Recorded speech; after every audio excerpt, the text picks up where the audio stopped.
my name's Selena. Welcome back to my channel. So today I'm going to be doing a kind of 5-star predictions video. I was trying to do these seasonally, but I kind of fell off the bandwagon and haven't done one since like winter, end of winter, I think.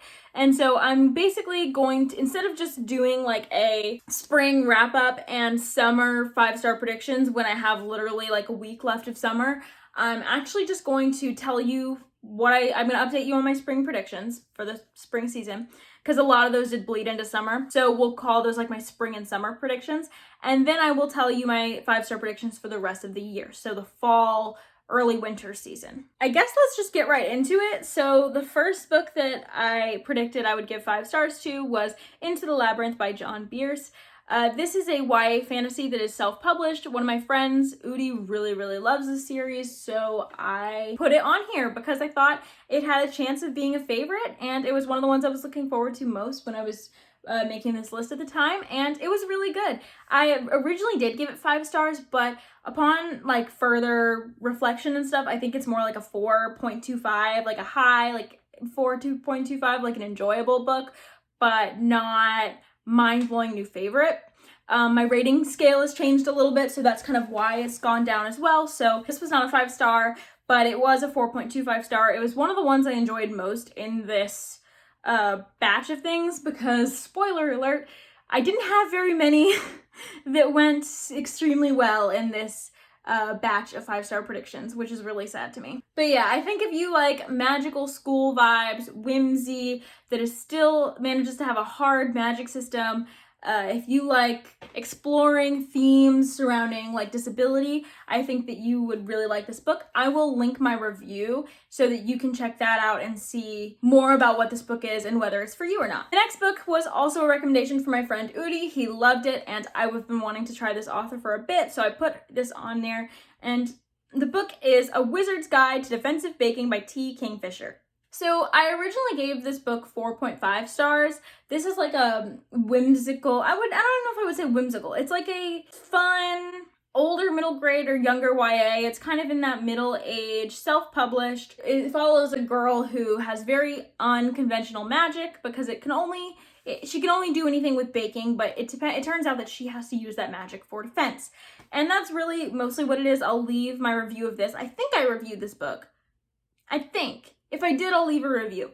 I gave this 4.5 stars originally, but because my rating scale has shifted a lot and I think I was trying to enjoy this a little bit more than I actually did. I wanted to enjoy this a lot, but I did find this plot to drag quite a bit, and the characters were not super special to me. The premise was cute, but it wasn't mind-blowing to me. So this is really like more of a 3-star at this point. So yeah, not a 5-star. The next book was my first Becky Chambers book that I predicted would be 5 stars, and that is To Be Taught If Fortunate.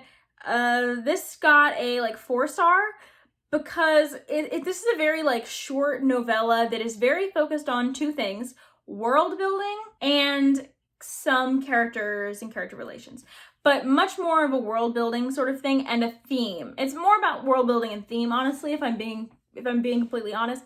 It's more about themes of knowledge and discovery and what is the value of that. It's yeah, I would say it's more of a theme and atmosphere driven or world building driven novella, and it's so short that it doesn't have much of a plot. The plot revolves around the worlds and the theme of discovering new worlds, and the characters are really kind of there to push that theme along because they are all scientists that really want to be there. We get very minimal character interactions, and I just honestly, that's not really my taste. I think I love world building, and there was several worlds that I loved. I thought that Becky Chambers described all of the worlds brilliantly, but my main issue with that was when the worlds were lush and gorgeous and the characters wanted to be there, I did too, and that was great. I probably would have given this even a higher 4-star, like 4.25, instead of like 3.754, which is kind of the vibe I gave it. But the last couple worlds really fell flat for me,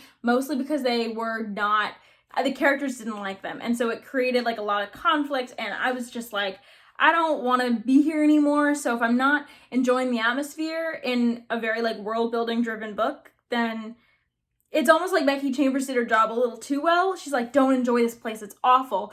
And I was like, okay, I don't enjoy this place, it's awful. And instead of appreciating that, it more made me dislike those portions of the book. And if you're disliking the world building in a world building driven novella, it's not really going to work very well. So yeah, the themes were nice, but I prefer plot and character over themes, and this novella didn't have that compared to that. So I just would have preferred it to be a bit different than what it is. It's like a 3.75 star, so not a 5 star, but I still recommend it if you really like world building and theme and are just wanting to see a group of people travel to different planets and record their observations. The next book was a big hit. This was the only 5 star that I had in this round of 5-star predictions, and that book is The Jasmine Throne by Tasha Suri. So this is a Indian-inspired fantasy that is about this princess of this empire who is trying to get her cruel brother off the throne. But the problem is she's doing that from a state of confinement. Her brother has sent her to this sort of prison, and she's imprisoned, basically. And so in order to do this, in order to achieve her goals and get back at her brother and get him off the throne, she enlists the help of a maidservant who is at her prison for her own reasons, her own character reasons. And the maidservant Priya and the princess Malini, it's about their scheming and their dynamic, really, to sort of change the way politics is going in the world. And they also have their own motivations for working together and being at this prison at all, in Priya's case. So I just thought this was a really complex and interesting book that was rich in character dynamics, especially between Priya and Malini. There's also other characters who are different point of views, and that was odd to me, and I was worried about that. But really, this is a Priya and Malini story because all those other characters are kind of in either one of their orbits or both. They sort of intersect. Basically, the other POVs wouldn't be anyone if they weren't related to Priya or Malini's plot. So I found that okay. I really loved the character dynamic. It pulled me through this whole story. I really thought the politics, especially when they pick up in a halfway point, were really interesting. I think this book kind of takes off plot-wise there. The first half is kind of slow and more character-driven. I was fine with that. I really enjoyed that part of the book, and I think the world is also extremely fleshed out, and there's really interesting settings and vibes in this book. I just loved this book. It's a 5 star. It's one of my favorite books of the year. This was a hit. This was a hit. And then we had some misses. You win some, you lose some. And the first of those was Ariadne by Jennifer Saint. I gave this 3 stars. This was incredibly disappointing to me. This is a kind of myth retelling sort of book from a woman's point of view. We're really looking at Ariadne and her sister Phaedra's stories. And there are plays and myths that mention these characters, but these 2 characters are treated particularly bad in the myth. So I understand what Jennifer Saint was trying to do. She was trying to reclaim their voices and write about them. But to me, it was missing a lot. So I know all of these myths very well. I know tons about Greek mythology. I've been absorbing knowledge about it since I was like 10 years old. Like there are things that I don't know, but all the mainstream stuff or like borderline obscure stuff, like I know it. You have to get pretty obscure for me to not know something. And that's fine, because if you're retelling stories that I know and adding your own twist to it, even not plot-wise, just with your writing style or with your character work, then I'm fine with that. That's what Circe was. Circe and Song of Achilles also used some things I didn't expect, but Song of Achilles especially used the myths that I knew and changed the characters. And Circe used a lot of things that I did not know happened, so that was what was really interesting to me. And Madeline Miller in those books, which are, I'm comparing Ariadne to them because they're kind of like the gold standard. Madeline Miller added a lot. She extrapolated, she knew her stuff, so it all worked extremely well. Ariadne took plays and myths, and like plays of the myths from the ancient Greeks, and sort of just retold them. And sometimes the characters would retell other myths. So it was just like a lot of straight retelling, not a lot of author interpretation or authors kind of changing things or even just developing the characters more. Ariadne and Phaedra did not really have a whole lot of interesting personality to me. I think they were developed, but I didn't care about them. And it just was not what I wanted it to be. It was pretty basic and just not what I wanted. And then the ending, I hated the ending so much. I hated it. I hated it so much. So this was just a big loss for me, like a low 3-star. The next book that was a 5-star prediction was also a pretty low 3-star, and this one's really hyped. That is The Martian by Andy Weir. This was like a 3-star. I didn't love this book. It was pretty disappointing to me. I think most of that is because of a couple of reasons. First of all, I didn't find the plot very interesting. I didn't find the continual sort of science that Mark Watney was basically just telling us instead of showing us. I didn't find that interesting, and I think that's really partially down to it was a lot of science over and over and over, and that was like whole paragraphs, and I was like, well, this isn't interesting for me. You just tell me this stuff. And the other thing is the fact that it was a journal entry. There's a lot of when there's ever a journal entry, it's usually because the character is alone in some way or isolated in some way, and there's a lot of them just talking to themselves. I had this issue with Piranesi as well, and I just don't think I like that narrative device, because it doesn't have one of my favorite things in it, and that's character interactions. I love deep, complex character interactions, and when a book is just one character in their head the whole time and kind of writing it down and sort of the goal is for you to interact with their head more directly or whatever, I get it. That's not what I love, so it wasn't good for me. I prefer to find out that stuff indirectly instead of directly. I also didn't think Mark Watney was funny. I didn't think the science was accessible, which are the two main reasons that I think a lot of the sort of mainstream, even non-bookish audience really likes the book or the movie. This whole thing really fell flat for me, and that's really sad because everyone loves this book. Everyone thinks it's so good, and it fell really flat. Ending on a sort of positive note though, the final 5-star prediction I had was Crown of Feathers by Nikki Palpretto, and I gave this a 4-star. I liked it. It was good. This was a pretty good YA fantasy. I'm not disappointed. I'm a little bit disappointed maybe because I wanted this to be like a new favorite fantasy series of all time. Like, I just had too high expectations for it, but this was good. I probably will continue with the series even though I'm not in a huge rush to do it, but it was a solid 4-star. I think that it started off pretty slow and I was like, oh no. And then somehow I kind of got into it. I got into the characters and the interactions, especially when the main character and this other character who's like in it a lot start coming together. So overall, this was good. It was a good YA fantasy. It was a good kind of creature companion fantasy. I enjoyed it, but it wasn't, it wasn't a new favorite. So not a 5-star, but a 4-star and a pretty positive note to end the old update predictions on. Okay, moving on to the books that I'm going to predict. I'm going to give 5 stars for the rest of the year. I have, how many books do I have listed? I have 10 books listed for the next, 3.5 months. I could do it.